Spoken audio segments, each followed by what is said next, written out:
Okay, good morning, everyone, and thank you for joining us.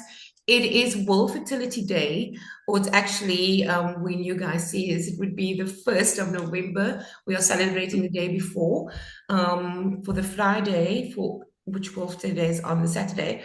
So if you're joining us, we are doing lots of topics over the next few days with regarding anything with regards to infertility, reproductive health. And one of our first speakers is Dr. Skye De Jongh, and she is from Vitalab KZN. So thank you very much for joining us, Dr. De Jongh. I'm so glad that you have accepted this and wanted to be a part of World Fertility Day and trying to educate women regarding reproductive health and everything to do with infertility. So welcome. Thank you. Thank you so much. Yeah, it's always such a pleasure chatting to you on this platform. And I think it's so important just to understand, Yeah. what is causing your infertility and just to empower you to be able to treat yourself and to get treatment quickly. Thank you very much. Absolutely. I always try and say if you're going in with the knowledge beforehand, it actually makes your journey much easier. Oh, yeah, If you sure. know what's going on. Yeah. So we are discussing trying to conceive after 35 to 40. And does age affect your infertility or your fertility journey? And one of the first questions we posed is, how does age affect fertility in women, particularly after 35 or 40? This is such an important topic. I must say, so many of my patients fall into this age category. Obviously not all of them, but lots of them. And I think that this is obviously very linked to our society nowadays and how women are going to university and getting great jobs and they want to get their career to a certain place before they start having kids, or they want to travel, or they just haven't met the right guy yet. And there can be a lot of pressure associated with having to have your babies before 35. And I want to try and just explain to you today why that is and what happens in your body after the age of 35, so that you can, yeah, better understand. I've got a few slides that I wanted to show you just so you can see it in a sort of graphical presentation. So I'm going to share with you now. Can you see my screen? Yes, perfect. Great. Okay, so this is a table, and I think it's really important to understand what is normal, because I think what we all want is when you decide you want to have a baby, you want it to happen right away. You know, you've spent your whole life trying not to get pregnant, and then when you decide you do want to get pregnant, you think it's just going to happen straight away, um, and often it doesn't. So if you look at this table, you can see that under 25, 90%, 96% of people will conceive within their first year of trying, and only 8% of those people will miscarry. Okay, so those are pretty good odds. But when you look at this group that we're talking about, 35 to 39, only 20% of those people will conceive in the first year. That's crazy. All Yeah. these people who are trying to conceive think it's going to happen quickly, and it's not for a lot of them.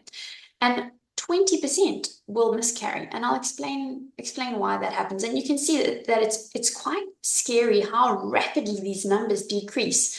And the big jump is at 35. So you can see even at 32, 34, only 50% of people will conceive within the first year. But when you get to over 45, only Yeah. 4% are conceiving, and 50% of those people are miscarrying.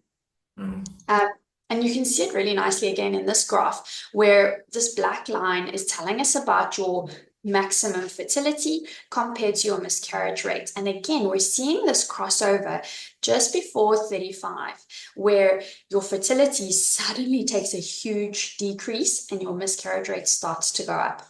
And so, yes, definitely your egg quality decreases after the age of 35. Wow. Okay, so our next question. I'm sorry, I'm looking at the graph and I forgot you're done talking. Yeah. And I was just looking at the age group from 20 to 24, the percent of maximum fertility.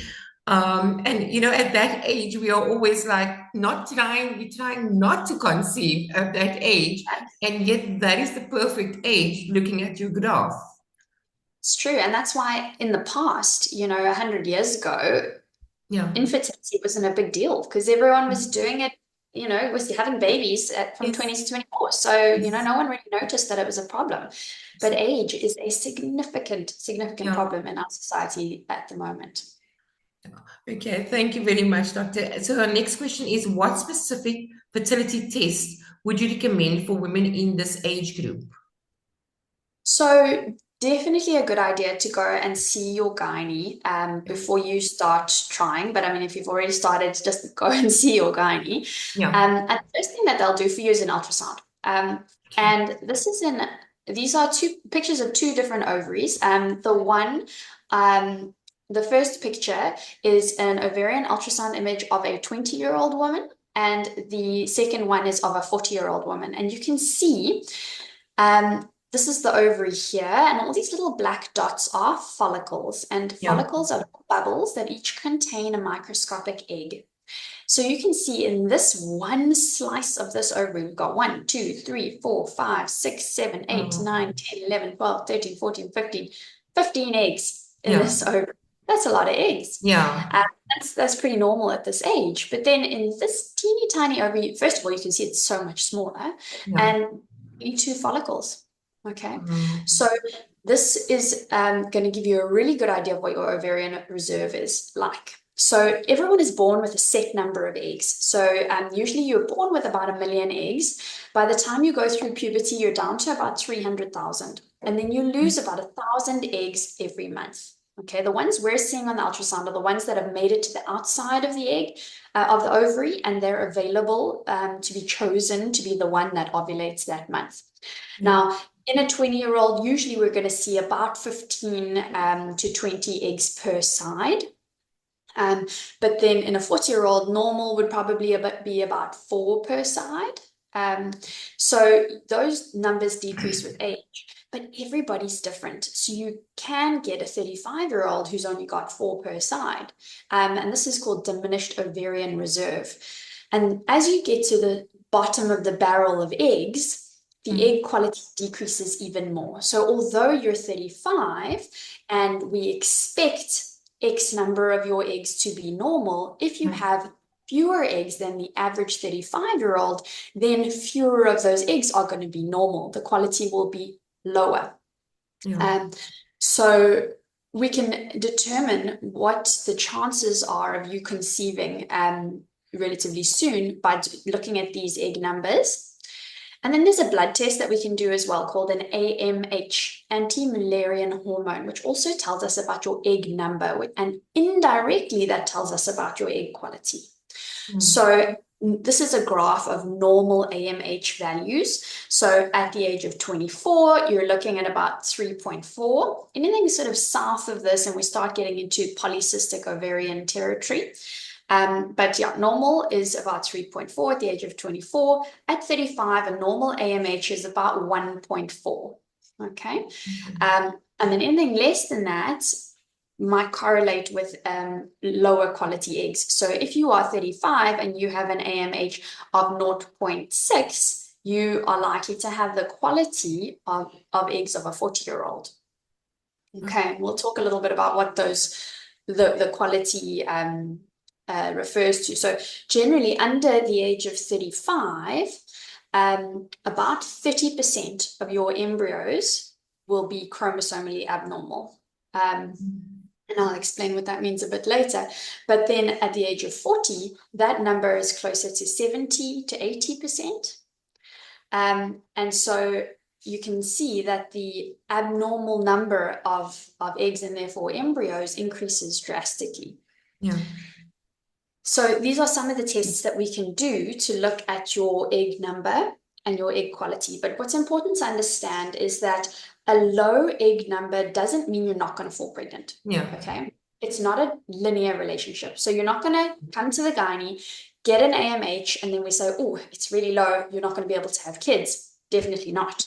It just means that you have fewer eggs than someone your age, and it might take you slightly longer to fall pregnant, but you can still conceive and have a completely normal baby, but it might take a while because we might, instead of coming across a normal egg every fourth egg, it might be every 10th egg, which is 10 months of trying. Okay. So that's all it's telling you, really. Okay. And then, of course, seeing the gynae, we're also going to be ruling out other causes of infertility. So we'll be doing an ultrasound, looking at your uterus, looking for other causes, looking for polycystic ovaries, endometriosis, blocked tubes, all that other stuff. Yeah. Okay, perfect. Thank you very much, doctor. Our next question is, are there any lifestyle changes or interventions that could improve my chances of conceiving? There certainly are.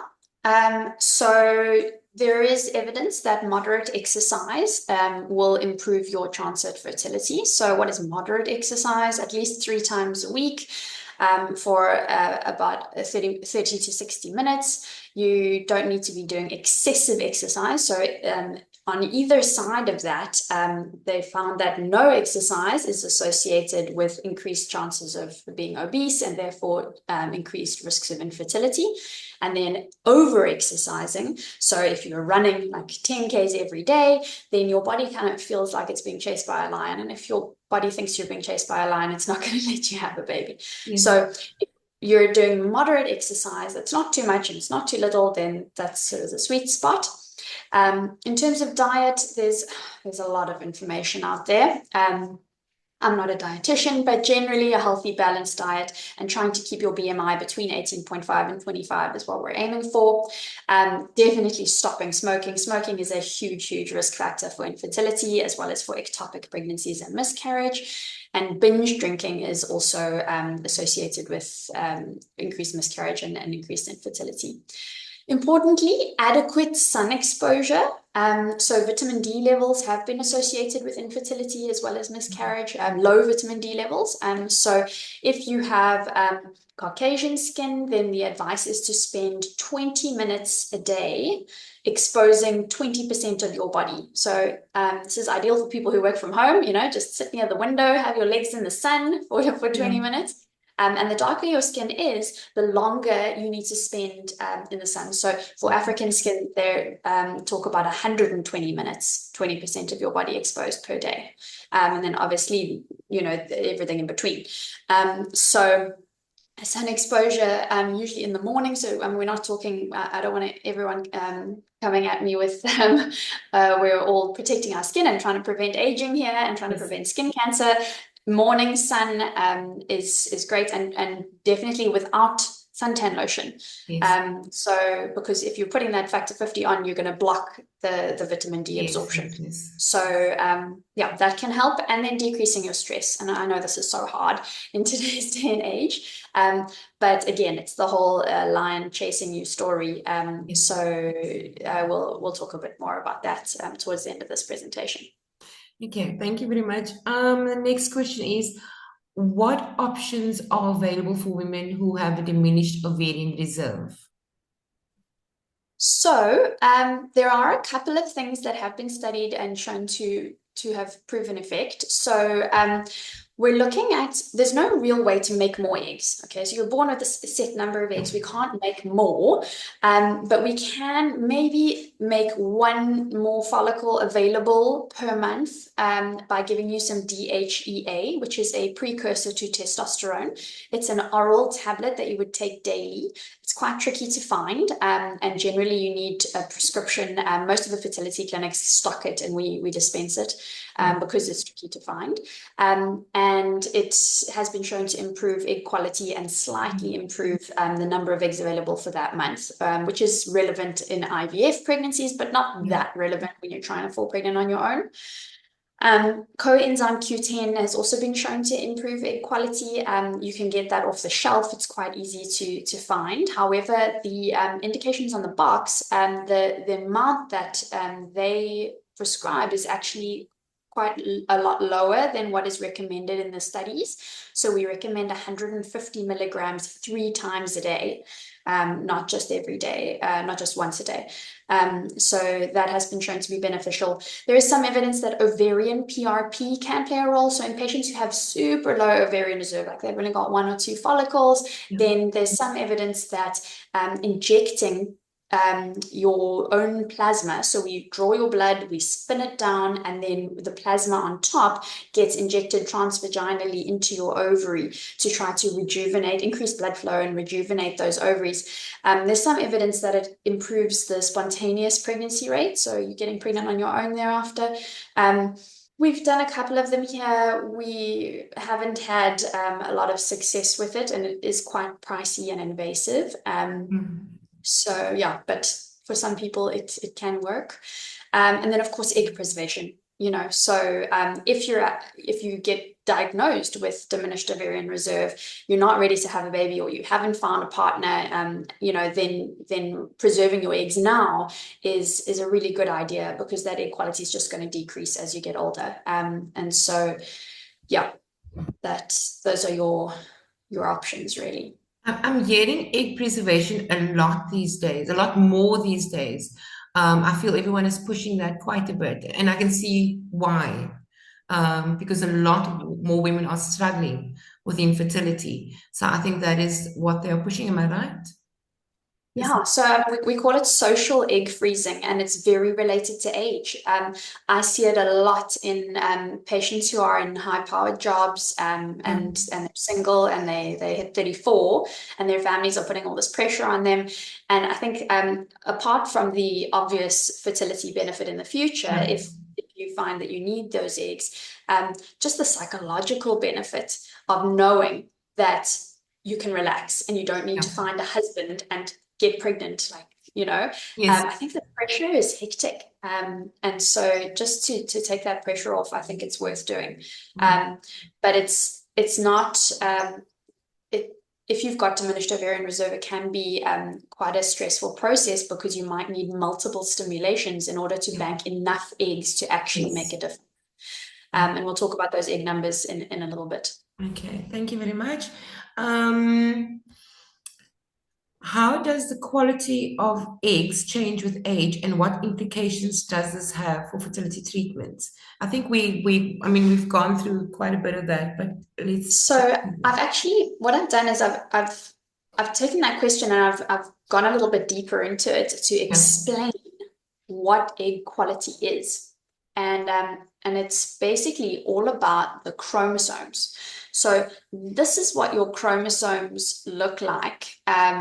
This is what the human genome looks like. So you and I have got 23 chromosomes, and each chromosome is made up of 2 parts. So you can see here there's 2 parts, okay? And each one is a combo of mom and dad's genes, right? And right at the end of the 23rd chromosome, either you have 2 X chromosomes if you're a female, or you have 1 X and 1 Y chromosome if you're a male. So this is a female genome, okay? Now, when your eggs are combining with sperm to make an embryo, what happens is these chromosomes line up, and then these centromeres pull them apart. And as your egg gets older, the ability of these little strands to separate these chromosomes equally becomes dodgy. So you end up with 2 parts on this side and none on this side, or vice versa. So instead of there being 2 parts to each one, you end up with 3 parts to chromosome number 1, or 1 part to chromosome number 3. And most of the time, if that is the case, then you will either end up with a negative pregnancy, or a negative pregnancy test, or with an early miscarriage. In a minority of cases, you'll have 3 parts to chromosome number 21, which is Down syndrome, and that is compatible with life, as you know. Or if you have chromosome number 13 or 18, they will also go all the way to 9 months, but generally those babies will die within the first few weeks of life. The rest of them won't make it past 10 weeks. So this is what happens when you have an abnormal egg or a poor quality egg. It makes an chromosomally abnormal embryo, and that is the result. So when you end up with an embryo, these are the three options, okay? So you can either have a euploid embryo, a mosaic embryo, or an aneuploid embryo, okay? So a euploid embryo is an embryo where every single cell has 2 parts to each chromosome. An aneuploid embryo is where every single cell has the same problem. So, for example, it's missing a chromosome on chromosome number 1. So chromosome number 1 only has 1 part, and every single cell has that same problem. A mosaic embryo is where some of the cells are normal and some of them have a problem. And these embryos we come across quite a lot in the IVF world, where we now need to decide, okay, should we put this embryo back in? Because it does have a chance of coming out as a normal baby, although the miscarriage rate is slightly higher, or do we not take that risk because it could be aneuploid? So generally, if you have poor egg quality and if you are older, you will end up with more aneuploid embryos based on your poor egg quality. Okay. So, and like I said, the outcome of those aneuploid embryos is either they don't implant and you have a negative pregnancy test, or they miscarry before 10 weeks, or you end up with a chromosomally abnormal baby. So what is the impact of this on IVF and ART? The impact is that you need more eggs in order to get one normal embryo. So under 35, usually you need about 4 eggs to get one normal embryo. Okay, so that means every 4th month that you're having intercourse, you have a chance of conception, usually. Okay, and in IVF, if we're doing egg freezing, if you're under 35, then and you want 2 kids, then we need at least 8 eggs. Okay, so if you're 35 to 37, that number is increased to 5 eggs for one normal embryo. If you are 38 to 40, you need 7. If you're 41 to 42, you need 10. And if you're more than 42, you need 20. But remember we said, when you're more than 42, chances are you're only going to have 2 to 4 eggs per cycle. So that's 5 to 10 egg stimulations to get to this number. 5 to 10 stimulations to get one normal embryo. And if you are 35, but you have the AMH of a 42-year-old, you can expect the same thing. You're going to have to stimulate many times to find that one golden egg that's going to give you a normal embryo. This is the effect of age on fertility and on IVF. Wow. Okay. So I'm not sure if I need to ask that question of what role do assisted reproductive technology play for women over 35 and what is the success rate. And I think we've just covered that. Yeah, so I have written here the different options. So we offer timed intercourse, artificial insemination, and IVF. So usually timed intercourse has a similar success rate to having intercourse just in general, which is about 15 to 20%.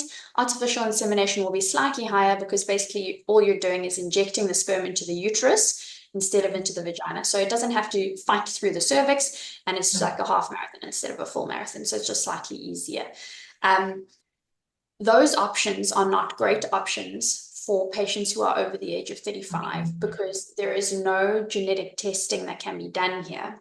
So you're not really, if the problem is age, if the problem is egg quality, then you just may as well be having intercourse at home. You know, these are good options for people who are not ovulating and need help ovulating.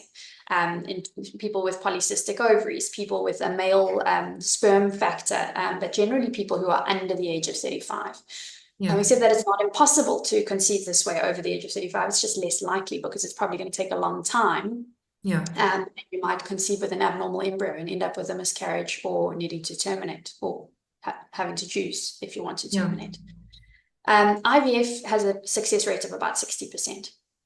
So, what are the benefits of doing IVF if you're over 35? It's all about finding this golden egg. So you can get more eggs at one time. So when you're having intercourse on your own, you are just trying with one egg every month. Yeah. That's the thing. You ovulate with one egg and you have one chance. Whereas when we do IVF, we get all the available eggs for that month. So it's like we're putting 6 months worth of trying into that 1 month. Okay. If you've got 6 eggs, if you've got 10 eggs, it's 10 months worth. You know what I mean? Yeah. So we have more eggs and therefore a higher chance of finding that golden egg in that 1 month, and therefore it is a shorter time to pregnancy. We can put siblings in the freezer, so you won't have to be back here in 2 years' time trying to conceive for baby number 2, and also you'll be 2 years older. Yeah. You may not be able to conceive baby number 2 then, so it's a form of fertility preservation. Yeah. We can offer chromosomal screening, so we can biopsy each embryo and establish whether it is euploid, mosaic, or aneuploid, like I showed earlier. And we can diminish your risk of miscarriage and Down syndrome. And of course, it's got a higher success rate of about 60%. So from an emotional perspective, it's less of a roller coaster because it's definitely not a sure thing, definitely not, although 95% of people will conceive after 3 embryos. 3 embryo transfers, but definitely a higher success rate. And the last option is if you are someone who's got really, really low ovarian reserve, like less than 0.3, Yeah. an AMH of less than 0.3, you've only got one follicle per side, then the other option would be to go the donor egg route. And I really like this graph because it really shows the effective age here. The chance of having a live birth when you're using your own eggs after an embryo transfer is about, in this they say about 50% when you're 28. When you're 35, it drops down to about 35%. At 44, it's virtually nothing. But if you use donor eggs, pretty static at about 60%. So your chances of conceiving with a donor embryo transfer at the age of 44 is about 60% compared to with your own eggs at about 5%. It's not to say that it's impossible for you to conceive with an AMH of 0.2. It's just unlikely because you're going to need 20 eggs for one normal embryo. That's 20 months. You might go into menopause before then. Yeah. And so everyone draws a line in the sand at a different point. Yeah. But yeah, this might be where you're headed if your egg number is very, very low, and if you are in this sort of age group. Yeah.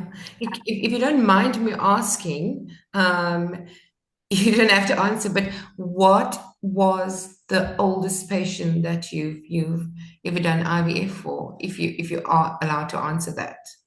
With their own eggs or with donor eggs? With donor eggs or their own eggs? With their own eggs, the oldest I've ever gotten pregnant is 44 Okay. with your own eggs. With IVF. Yes. And then our oldest patient, who is actually due any day now, she was 52 when we did an embryo transfer. Yeah, and it was her second I got marriage. goosebumps. Yeah. But she was very, very fit. So our requirements over the age of 50 are that you obviously would need donor eggs. So she was already menopausal, Yes. and she had to go to the physician and get a clean bill of health. So she had all the blood tests, ECG, check out her heart. Your heart is the biggest problem when you're postmenopausal. Your risk of having a heart attack due to the high estrogen levels is quite high. So, and your risk of getting diabetes and high blood pressure during pregnancy is high. So you need to be healthy. If you already have any of those comorbidities, it's very unlikely that anyone would want to take the risk of getting you pregnant. But Yes. this particular patient was super healthy. We went ahead. First embryo transfer with donor eggs was successful. And yeah, baby should be due this week. That's amazing. That's absolutely, I love those Yeah. feel-good moments. Thank Yeah. you. Are there specific health risks or considerations for pregnancies in women over 35 that we should be aware of? Yes. definitely. So I briefly touched on it, but obviously your miscarriage rate is going to be higher. Um, your preeclampsia rate is much higher. So preeclampsia is a specific type of high blood pressure that you get during pregnancy, and it can affect your kidneys. It can increase your risk of having a stroke. So definitely, as you get older, that risk increases. Your risk of gestational diabetes increases, risk of preterm labor, needing a Caesar, bleeding at Caesar, and then postpartum depression all increase with age. So these are things to take into consideration, but your gynaes will mitigate these risks for you, Yeah. so increased screening, taking Ecotrin to diminish your preeclampsia risk, screening your sugar at 24 to 28 weeks to check for diabetes, all these kind of things. So it's not a risk that's not worth taking unless you have significant comorbidities already. Yeah. Okay. Perfect. Our last question is, what support resources do you recommend for emotional and psychological well-being during the fertility journey? So I think that this is a very important part. Yeah. And I don't think it should scare people off from doing fertility treatment. But I think that going in with your eyes open and having a good support structure is important. So the first thing is that this shouldn't be a taboo thing. I think that telling your friends and family, or not necessarily your friends, but just the people closest to you that you're going through this can really give you some support. Going through it in isolation, I think, can be very, very tough, and it can be tough on you as a couple. And so I'd recommend not keeping it a secret, and confiding in the people close to you.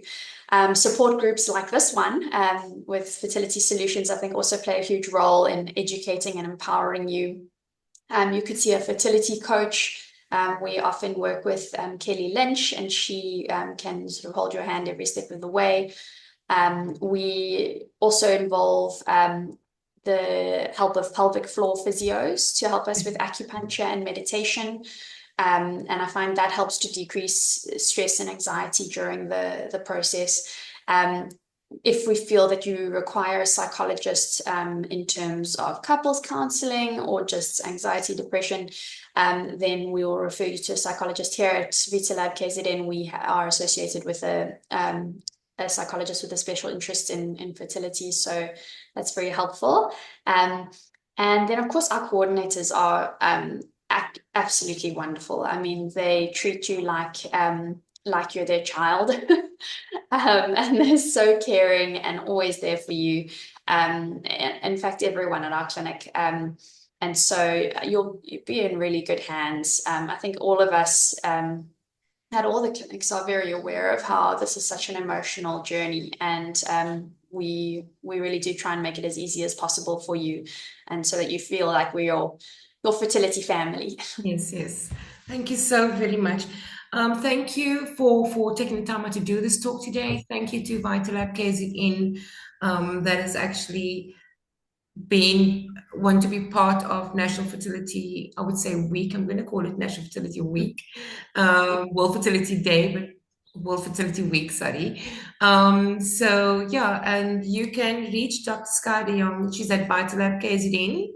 And her email address is right there, skyd@vitalabkzn.com, or you can contact them on 031 880 1700. So they're at Umhlanga Reach for those in KZN, in Umhlanga. So thank you very much, Dr. De Jongh. If there's anything you want to end off with? Yeah, just thanks again for having me. And if anybody has any further questions, I'm really happy to help. You're welcome to email me directly, or to give a call to reception and make an appointment. Yeah, very happy to help. And also just to do fertility checks. If you're not there in your life yet, but you're worried that maybe this could be affecting you, then come in, we'll do a fertility check and just either put your mind at ease or chat about preservation. I think that the more you know, the better. Yes, yes, yes. Thank you very much for that. Thank you and have a great day. Bye. Thanks. Bye, Bye. Leanne.